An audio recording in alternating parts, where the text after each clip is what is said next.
رحمن يا رحمن ساعدني يا رحمن اشرح صدري قرآن املأ قلبي قرآن.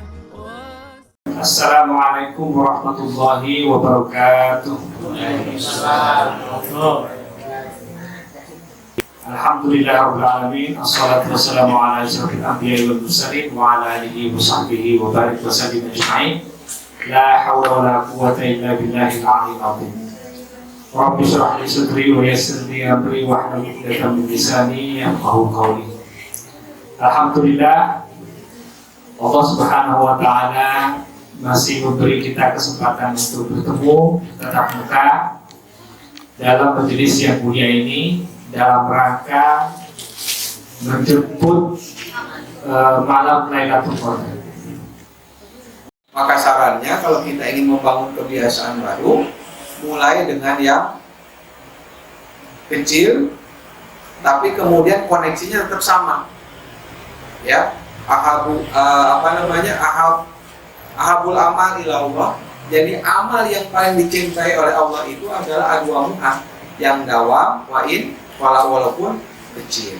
Jadi kalau kita ingin bisa jarang baca Quran, yang penting kita dawamkan. Walaupun misalkan kalau satu juz nggak kuat, minimal satu baris satu halaman. Satu halaman ternyata nggak kuat juga, separuh halaman. Separuh halaman nggak kuat juga, tiga baris nggak kuat juga, satu baris nggak kuat. Artinya maksudnya setiap hari itu kita harus membaca Al-Quran, itu poinnya begitu. Nanti dengan berjalannya hari kita akan bisa nambah. Asalnya satu baris jadi tiga baris 5, jadi satu halaman dan seterusnya. Satu. Amal yang lain juga demikian, bukan hanya baca Quran, ya sodako yang nggak kan biasanya kan sodako kan berat, ya sodako 1 juta apalagi 100.000 apalagi. Kalau misalkan yang sudah punya penghasilan 10.000 nggak bisa, 1.000 rupiah setiap hari, ya. Jadi bukan besarnya, tapi rutinitasnya itu kita bangun. Maksudnya kenapa ini adalah saran supaya kita ini punya koneksi gitu loh. Jadi setiap hari kita, ini saya harus mengeluarkan harta saya, ini adalah perintah Allah. Jadi kita ingin terus gitu, setiap waktu itu ada koneksi dengan Allah. Jadi amalan kecil itu bukan masalah amalannya, tapi koneksinya ini yang selalu kita ingat kepada Allah. Jadi apapun, hari ini saya sudah mengunjungi saudara saya, siapa nih? Ada yang sakit enggak? Ya kan? Ini. Jadi koneksi ini yang terus kita bangun dengan Allah. Ya.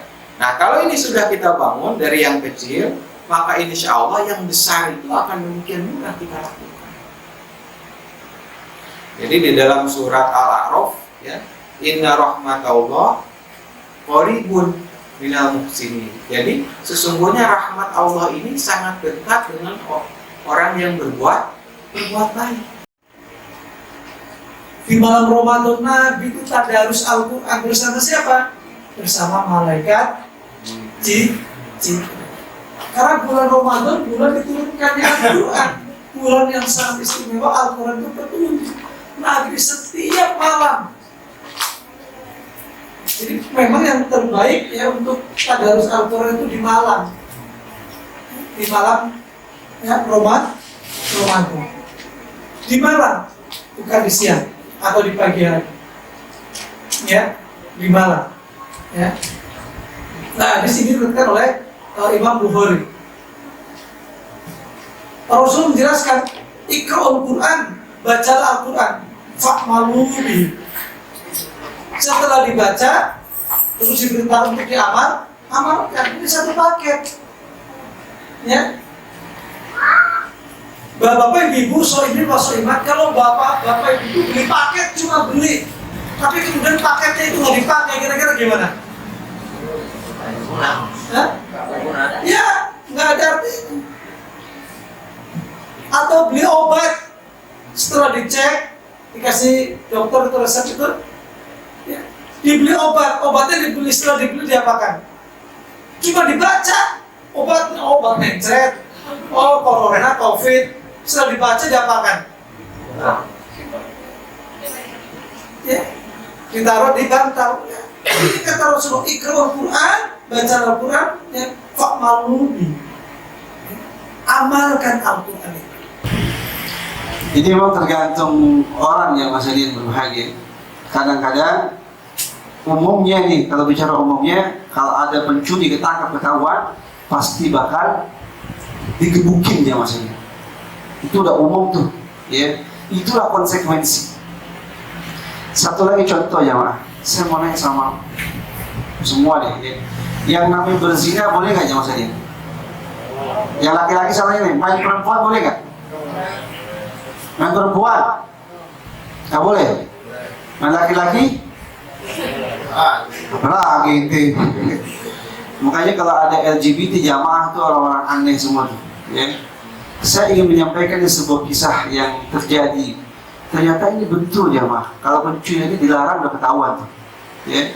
Berzina pun juga begitu. Allah mengatakan wala taqrabuz zina innahu kana fahishatan wa sa'a sabila. Jangan deketin itu zina, termasuk hal-hal yang bisa menjurus kepada perzinahan, ya. Tapi karena orang sekarang masya Allah jemaah, untuk berzina dengan mengeluarkan uang dia berani. Sampai kemarin kita mendengar berita kan ada orang berani bayar 80 juta misalnya. Ya Allah, coba kalau seandainya antum punya 80 juta, mendingan buat apaan tuh? Buat nikah lagi? Jangan. Kasih bini ente. Ya. Jadi kalau seandainya orang yang dikasih keleluasaan rezeki itu seandainya dia salah pakai, dipakai buat yang haram. Anehnya orang begitu tuh. Ya. Tapi itulah ujian manusia. Kalau seandainya mereka mengikuti hawa nafsunya, pasti akan salah jalan. Nah, saya ingin mengatakan kepada kita sekalian, ada kejadian nyata ini. Ini berawal dari handphone juga sebenarnya. Ada punya handphone nggak? Punya. Ini kejadian di zaman masih ada BBM-an dulu. Kalau sekarang kan udah nggak ada kayak, ya. Sekarang orang pakai WhatsApp dan segala macam. Dulu ada BBM tuh. Kejadian jamaah suatu saat ada laki perempuan ketemuan, ya, tukaran pin BB. Akhirnya singkat cerita dia lupa dengan status mereka. Kayak sekarang juga banyak orang Facebookan tuh, ya, akhirnya ketemuan di jalan. Ini bermasalah juga tuh. Jadi handphone ini bisa jadi sesuatu yang memberikan manfaat, tapi juga bisa mendatangkan mudarat, ya, kalau dia salah gunakan. Tafsir dari surah Al-Fatihah, beliau dipanggil Allah Subhanahu wa Ta'ala. Dipanggil Allah menghadapnya, jadi belum selesai tafsirnya. Ketika Imam As-Suyuti datang berziarah kubur di kuburan beliau pada bulan Ramadan, murid-murid Imam Jalaluddin Al-Mahalli itu menyerahkan tafsirul Jalalain yang belum selesai ditafsirkan oleh Imam Al-Mahalli kepada Syekh Jalaluddin As-Suyuti. Karena tafsir ini ditulis dengan konteks menilai kajian, menilai Al-Quran dari sisi kaidah bahasa Arabnya, makanya banyak kaidah-kaidah bahasa Arab yang bisa kita dapat nanti di sini. Jadi terkait dengan makna-makna apa itu bisa dibuka dari ayat-ayat, dari tafsir-tafsir yang lain.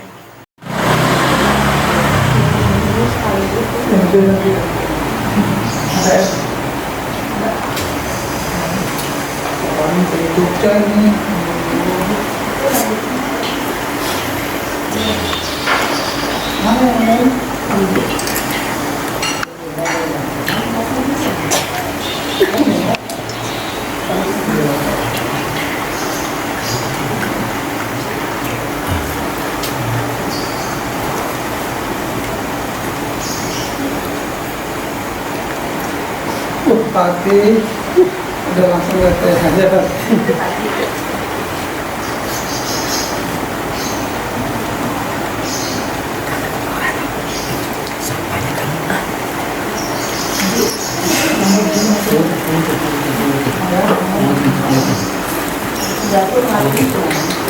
Ya nanti kalau mau dipakai dimatiin.